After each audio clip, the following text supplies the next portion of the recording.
Hello friends. आज है 11 अप्रैल और 11 अप्रैल के दिन जो भी कुछ इम्पोर्टेंट घटित हुआ है उसके बारे में आज हम करने वाले हैं। आप इस वीडियो को ध्यान से देखिएगा और बिल्कुल भी स्किप करके मत देखिएगा, वरना जो इम्पोर्टेंट नॉलेज इस वीडियो में आपको दी जा रही है वो आप स्किप कर दोगे।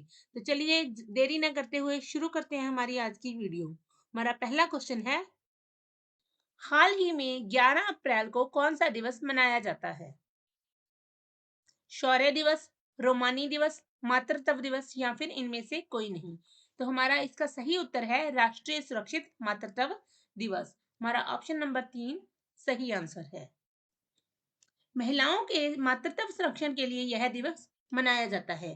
भारत में मातृ मृत्यु की दर को कम किया जा सके, इसलिए इस दिन का विशेष महत्व है। यह दिन कस्तूरबा गांधी की जयंती को भी चिन्हित करता है। व्हाइट रिबन अलायंस इंडिया द्वारा शुरू की गई यह पहल, जिसे गर्भवती महिलाओं के स्वास्थ्य की उचित देखभाल और प्रसव संबंधी जागरूकता फैलाने के उद्देश्य से हर साल इस दिन को मनाया जाता है।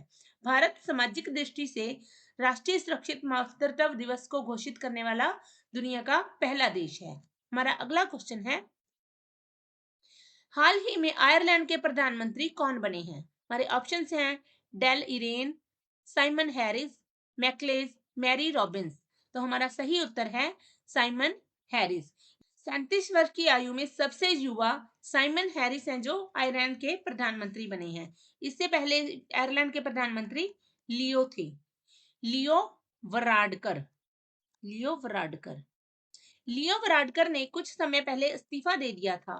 पूर्व स्वास्थ्य और उच्च शिक्षा मंत्री हैरिस ने स्वतंत्र सांसदों के साथ साथ अपने गठबंधन सहयोगी फियाना फेल और ग्रीन पार्टी से समर्थन प्राप्त करते हुए संसद में 88 और 69 वोटों के साथ नामांकन हासिल करते हुए खुद को प्रधानमंत्री के पद पर पेश किया है। इसी कारण वे प्रधानमंत्री बने। अब बात करते हैं हमारा जो चौथा ऑप्शन है, क्या है? Mary Robins. ये क्या है? आयरलैंड की पहली महिला राष्ट्रपति थी। महिला राष्ट्रपति ये कब बनी थी? इन्होंने 1990 से लेकर 1997 तक राष्ट्रपति के रूप में कार्य किया था। आयरलैंड की पहली महिला राष्ट्रपति, आयरिश इतिहास में सबसे लोकप्रिय राष्ट्रपति यह साबित हुई थी। अब हम करते हैं तीसरे ऑप्शन की बात, जो है मैकलेज। मैकलेज है जो एक राजनीतिज्ञ है, आयरिश राजनीतिज्ञ, जिन्होंने 1997 से लेकर 2011 तक यह आयरलैंड की दूसरी राष्ट्रपति थी और उत्तरी आयरलैंड से यह पहली राष्ट्रपति बनी थी। और हमारा अगला क्वेश्चन है, हाल ही में त्रिसेवा सम्मेलन परिवर्तन चिंतन कहाँ आयोजित किया गया? अमृतसर, वाराणसी, नई दिल्ली या फिर इनमें से कोई नहीं। तो इसका सही उत्तर है ऑप्शन नंबर 3 नई दिल्ली। नई दिल्ली में प्रवर्तन चिंतन नामक पहली त्रिसेवा सशस्त्र बल सेना सम्मेलन का आयोजित किया गया। इस सम्मेलन का आयोजन केंद्रीय रक्षा मंत्रालय द्वारा किया जाता है। किसके द्वारा किया जाता है? केंद्रीय रक्षा मंत्रालय यह इस परिवर्तन चिंतन आयोजन का करता है, सम्मेलन का आयोजन। इस सम्मेलन में भारत के सशस्त्र बलों में से तीनों सेनाओं, थल सेना, वायुसेना और नौसेना के प्रमुख, भारतीय सेना के प्रमुख जनरल मनोज पांडे, कौन? मनोज पांडे, जो कि जनरल हैं। इसके अतिरिक्त वायुसेना से एयर मार्शल विवेक राम चौधरी और भारतीय नौसेना के आर हरि कुमार, इन तीनों सेनाओं का इन्होंने नेतृत्व किया था। इस बैठक में सैन्य मामलों के विभाग ने भी भाग लिया। मंत्रालय के एकीकृत रक्षा कर्मचारी और इस क्षेत्र में प्रसिद्ध समझ और अनुभव रखने वाले तीनों सशस्त्र बलों के अधिकारी भी इस सम्मेलन में शामिल हुए थे। इसकी अध्यक्षता chief of defence staff general Anil Chauhan ने की थी। इसकी अध्यक्षता किसने की थी? जनरल अनिल चौहान ने इसकी अध्यक्षता की थी।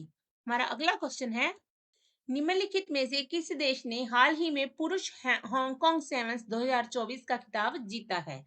New Zealand, England, America, Bharat. तो इसका सही आंसर है न्यूजीलैंड। अब बात करते हैं यह किस खेल से संबंधित है? तो यह रग्बी से संबंधित है। जो न्यूजीलैंड ने यह खिताब जीता है वो केवल पुरुषों ने ही नहीं, महिलाओं ने भी यह खिताब जीता है। जो पुरुष टीम है उन्होंने फ्रांस को 10-7 से हराया है और जो महिला टीम है उन्होंने संयुक्त राज्य अमेरिका को 36-7 से हराकर खिताब अपने नाम किया है। हमारा अगला क्वेश्चन है, हाल ही में आयोजित आई लीग खिताब किस टीम द्वारा जीता गया है? मोहन बागान, मोहम्मदन स्पोर्टिंग, चेन्नई एफसी, इनमें से कोई नहीं। तो सबसे पहले यह ध्यान रखना कि यह जो खिताब है यह किससे संबंधित है? यह फुटबॉल से संबंधित है और इसका सही उत्तर है मोहम्मदन स्पोर्टिंग। यह जो मोहम्मदन स्पोर्टिंग क्लब है यह कोलकाता से संबंधित है और 133 साल पुराना यह क्लब है और यह क्लब 1891 से शुरू है और यह तभी से मनाया जाता है।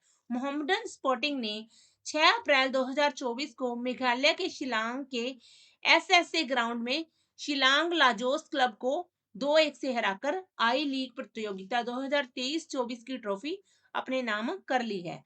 इस क्लब ने इंडियन क्लब लाइसेंसिंग प्रीमियर एक मापदंडों की शर्तों को पूरा करते हुए अगले सीजन के लिए इंडियन सुपर लीग में भी अपनी जगह को पक्का कर लिया है। हमारा अगला क्वेश्चन है, हाल ही में घनघोर महोत्सव 2024 कहाँ मनाया जाएगा?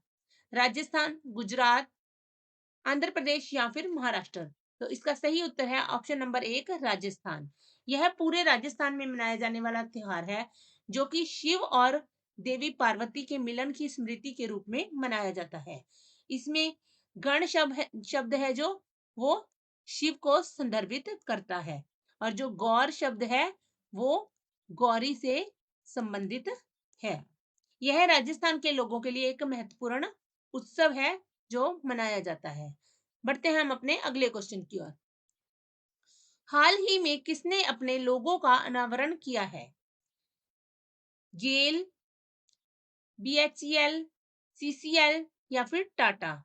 तो इसका जो सही आंसर है वो है सीसीएल। इसका अर्थ है सेंट्रल कोलफील्ड लिमिटेड।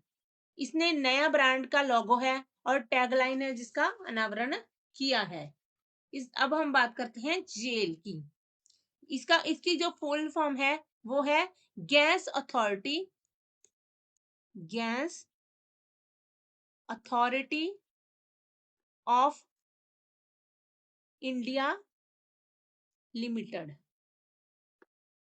और VHEL का अर्थ है भारत हैवी इलेक्ट्रिकल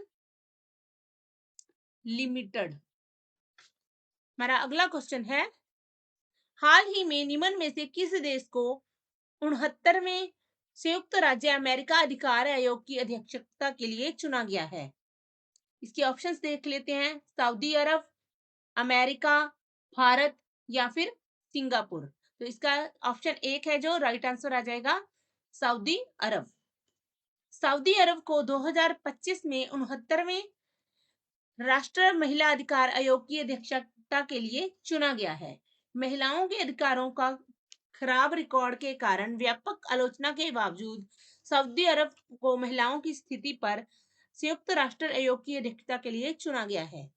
लैंगिक समानता को बढ़ावा देने के लिए राज्य के कार्यों और आयोग के जनादेशों के बीच भारतीय असमानता को देखते हुए सऊदी राजदूत हैं जो अब्दुल अजीज अल वालिस ने नियुक्ति ने मानवाधिकार समूहों में नाराजगी पैदा कर दी है। हमारा अगला क्वेश्चन है, निम्न में से किस दिन विश्व होम्योपैथी दिवस मनाया जाता है? ऑप्शंस देख लेते हैं, 10 अप्रैल, 11 अप्रैल, 12 अप्रैल या फिर 9 अप्रैल। तो इसका सही उत्तर है 10 अप्रैल को। हर साल 10 अप्रैल को पूरे विश्व में विश्व होम्योपैथी दिवस मनाया जाता है। ये है डॉक्टर सैमुअल हनीमैन को होम्योपैथी के संस्थापक के रूप में माना जाता है। हनीमैन ने उन चिकित्सा दवाओं व तरीकों के वो खिलाफ थे जो शरीर पर साइड इफेक्ट डाल रही हैं। उनके इसी सोच ने चिकित्सा के क्षेत्र में कुछ ऐसा खोजा जिससे उन्हें होम्योपैथी के संस्थापक के रूप में पहचान मिली। इस दिन को विश्व स्तर पर मनाने का मकसद लोगों को होम्योपैथी के बारे में जागरूक करना है। पहली बार यह साल 2005 में मनाया गया था। होम्योपैथी को बिना साइड इफेक्ट वाला उपचार माना जाता है और 2024 के लिए इसकी थीम है होम्यो परिवार, एक स्वस्थ है एक परिवार। हमारा अगला क्वेश्चन है, नोबेल पुरस्कार विजेता पीटर हिम्स को कौन से क्षेत्र में नोबेल पुरस्कार से सम्मानित किया गया है, हाल ही में जिनका निधन हुआ है? इसके ऑप्शंस हैं शांति, साहित्य, भौतिक विज्ञान और कला। और इसका सही उत्तर है भौतिक विज्ञान। 1929 ईस्वी में जन्मे पीटर हिम्स का हाल ही में निधन हो गया है जब ये 94 वर्ष के थे। नोबेल पुरस्कार विजेता और भौतिक विज्ञान पीटर हिम्स, उनके ब्रह्मांड में एक अज्ञात कण के सिद्धांत ने विज्ञान को ही बदल दिया। पीटर हिम्स और फासरवा ईगलवर्थ को गॉड पार्टिकल या हिम्स बोसम की खोज के लिए संयुक्त रूप से 2013 में नोबेल प्राइज मिला था। उन्होंने गॉड पार्टिकल के तहत ये समझाने में मदद मिली कि किस प्रकार बिग बैंग की घटना के बाद सृष्टि की संरचना हुई, और पीटर हिम्स यह दर्शाता था कि कैसे बोसोन इस यूनिवर्स को जोड़कर रखता है। अब हम कुछ इंपॉर्टेंट पॉइंट्स हैं उन पर भी नजर डाल लेते हैं। सिद्धांत राजशेखर ने आई फैन कोच पुस्तक के विमोचन की घोषणा की है। जल जीवन मिशन की सफलता में हाल ही में नीलगिरी जिला शीर्ष पर है। एयर इंडिया ने 7 अप्रैल 2024 को जयराज शमुंगम को वैश्विक हवाई अड्डा संचालन का प्रमुख नियुक्त किया है। भारत और कजाकिस्तान ने सुरक्षा चुनौतियों का आकलन किया और आतंकवाद पर विचारों का आदान प्रदान किया है। तेलंगाना और आंध्र प्रदेश में उगादी उत्सव मनाया गया है। चीन हेपेटाइटिस के मामले में शीर्ष पर रहा है, जबकि भारत इसमें दूसरे नंबर पर रहा है। पंजाब में चुनाव संबंधी जानकारी के लिए बूथ राबता वेबसाइट लॉन्च की गई है। हाल ही में राजस्थान में दुनिया का पहला ओम आकार के मंदिर का उद्घाटन किया गया है। यह राजस्थान के पाली जिले के जॉर्डन में खोला गया है।